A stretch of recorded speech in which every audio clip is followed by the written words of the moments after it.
This is the story of Nigeria Airways Flight 9805.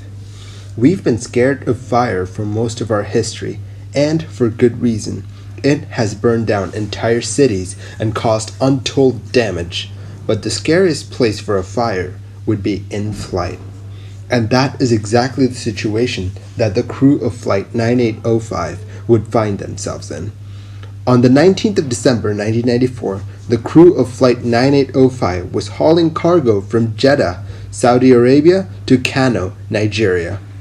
When the crew got to the airport, they found that of the 13 cargo pellets that they had to fly to Kano, only 5 were present on the airplane. The flight was in jeopardy. The employee that had the keys to the pellet storage area was on leave. The airline made arrangements for other pellets to be loaded onto the plane. Finally, they were good to go. The crew initiated engine start, and engine number 1 came online normally. But engine number 4 refused to start. The airline brought in staff, and it took hours. But engine number 4 was finally fixed, and after delay, they were good to go.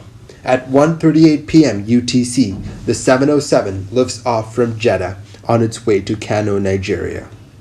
The plane climbed up to its cruising altitude and then flew towards the city of Kano.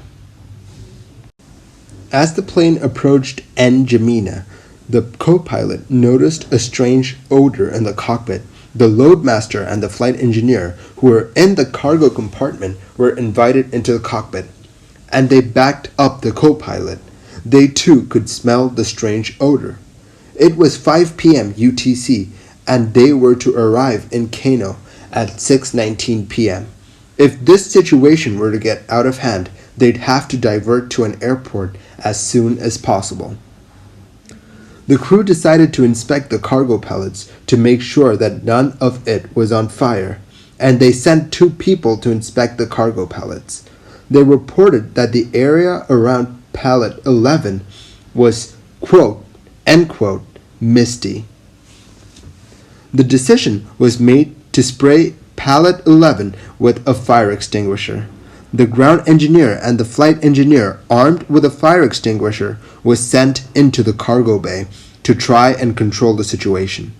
They came back, breathing heavily, to report that they had used the fire extinguisher. 4 minutes later, when the flight engineer went into the cargo hold to inspect pellet 11, he too noticed fumes. The captain, after this, called for a smoke evacuation of the interior of the aircraft. The plane was now halfway between N'Djamena and Kano. They still had about 40 minutes of flight time to go. At 6 p.m., the plane was cleared to descend by Kano, and at 6:01 p.m. UTC, the master warning goes off. The first officer silences the warning. The cockpit began to fill with the acrid smell of something burning, and at 6:02 p.m., the fire warning came on. At 6:04 p.m., the captain tells the flight engineer, "Let me start going down." The captain had made the decision to do an emergency descent. The flight engineer calls up flight dispatch on the radio. He begins the transmission at 6:04 and 57 seconds, and the transmission lasts until 6:05 and 4 seconds, when it was abruptly cut short. On the plane, right at this very moment, a large explosion rocks the plane, which instantly takes out much of the electronics and the autopilot. But the plane was still descending, still in one piece. The pilots lost consciousness, and the plane continued to dive. Once the plane hit the ground, it exploded for a second time. Of the 5 people on board, only 2 survived. Listening to the CVR, we see a crew that is totally unaware of the danger that's about to befall them. When the loadmaster and the flight engineer first bring up the smell, the first officer is justifiably angry that it took them this long to report the odor. But even when they had used the fire extinguisher, the crew were calm and collected. After the warnings came on, things happened too quickly for the pilots to react in any meaningful way. and they had lost control of the airplane post the first large explosion.